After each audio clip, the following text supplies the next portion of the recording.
Muy buenas y bienvenidos de nuevo a estas píldoras de cine y educación. Hoy os vamos a proponer dos películas muy eclécticas, películas muy especiales, pero que creo pueden resultar interesantes para ser tratadas desde un punto de vista didáctico.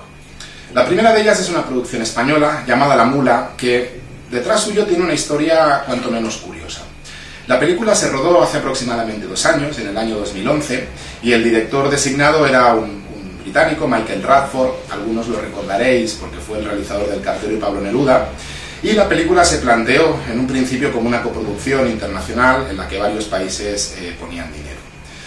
A pocos días de finalizar el rodaje, un conflicto de intereses hizo que el director abandonara la producción y que ésta, fuera terminada por uno de sus asistentes. El caso es que a partir de ese momento la película entró en una serie de juicios, una serie de pleitos para determinar de quién eran los derechos, hasta que al final el juez decidió que la película pertenecía a los productores españoles. Pero ahí empezó el problema. Los productores tenían los derechos sobre la película, pero lo que no tenían eran los negativos, porque estaban en posesión del director, que vivía en Londres y que se negaba rotundamente a darlos. El caso es que a partir del copión, de las grabaciones que se hacen durante los rodajes, los productores pudieron elaborar una copia en digital y pudieron montar la película y lanzarla al mercado de distribución, al mercado comercial, 2 años después de su producción y con innumerables dificultades. ¿Por qué explico esto? Pues explico esto porque, ya digo, la película es interesante, ya que es en el fondo una historia sobre los sinsentidos de la guerra, una historia ambientada en la guerra civil, donde vemos como en el fondo el pertenecer a un bando o un otro era una cuestión coyuntural, y donde lo que se nos enseña es que lo que no tiene ningún sentido es ningún tipo de enfrentamiento bélico. La película hace de la guerra un absurdo, de la guerra un sinsentido, y nos habla precisamente de que las ideas y las ideologías se han de discutir con el diálogo y con la palabra y nunca con las armas.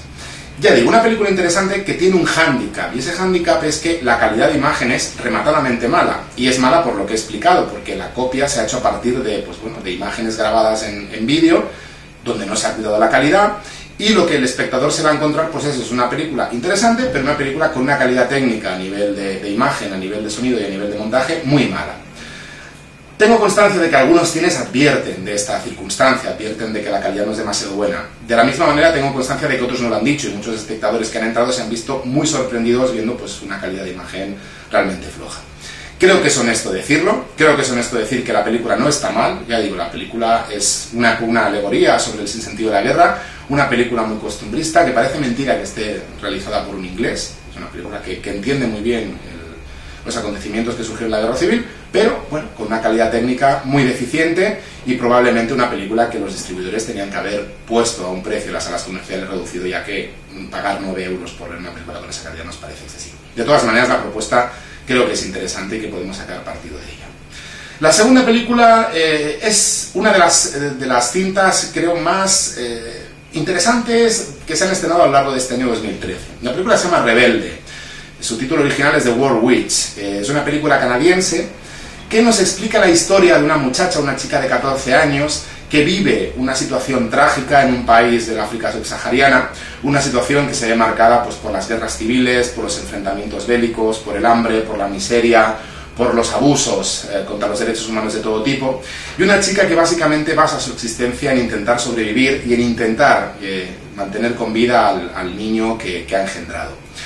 Ya digo, una película interesantísima porque nos muestra la realidad que acontece en otra parte del mundo. Una película que creo que con alumnos de secundaria y bachillerato nos puede mostrar que dentro de las dificultades y dentro del momento complicado que estamos viviendo, hay sitios en el mundo donde las cosas todavía están mucho peor. Y una película que nos demuestra de alguna manera que en el mundo todavía hay cosas que no funcionan, que no es lógico que niños de 14 años tengan que estar luchando y guerreando por ideas que muchas veces carecen de todo tipo de sentido.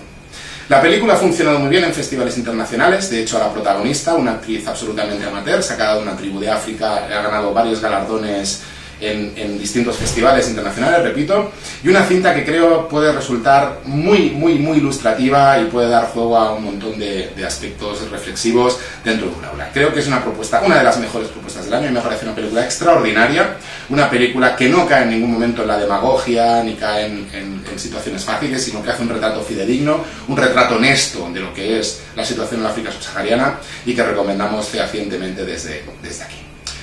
Nada más, esperamos vernos la semana que viene, donde hablaremos de uno de los grandes estrenos del año, una adaptación de una famosísima obra literaria, uno de los clásicos literarios del siglo XX, El Gran Gatsby, y donde pues comentaremos qué es lo que ha hecho el bueno de Baz Luhrmann, el director de Moulin Rouge o de Australia, con una película con un material extraordinario y que ya, a lo largo de la historia del cine, ha dado para más películas. Me despido de ustedes, hasta la semana que viene.